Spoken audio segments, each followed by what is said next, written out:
መንፈሳዊ ጻውዒት ገዳም አባ ዮሐኒ ገዳም አባ ዮሐኒ ካብቶም ዓበይትን ጥንታዋትን ገዳማት ትግራይ ሓደ እዩ። ካብታ ሕምብርቲ ተንቤን ዝኾነት ከተማ ዓብይ ዓዲ ኣስታት 15 ኪሎ ሜትር ንኣንፈት ሰሜን ምዕራብ ተጓዒዝካ ኣብ ጣብያ ዶክተራት ኣኽልቲ ኣብ ታሪካዊ እምባ ደብረ ዓሳ ዝርከብ እዩ።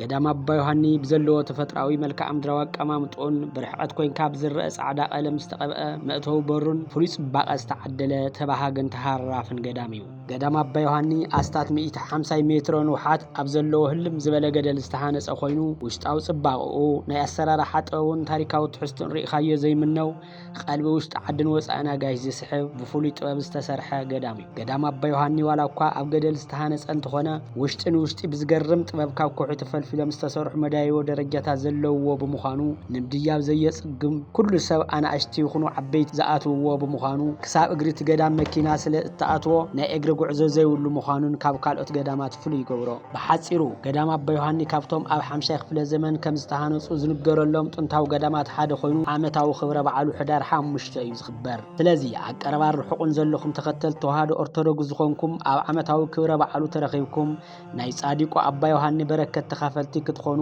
ብሰበካ ጉባኤን መተሓበርቲ ኮሚቴን ገዳም ኣባ ዮሐኒ መንፈሳዊ ጻውዒት ቀሪብ ኣሎ።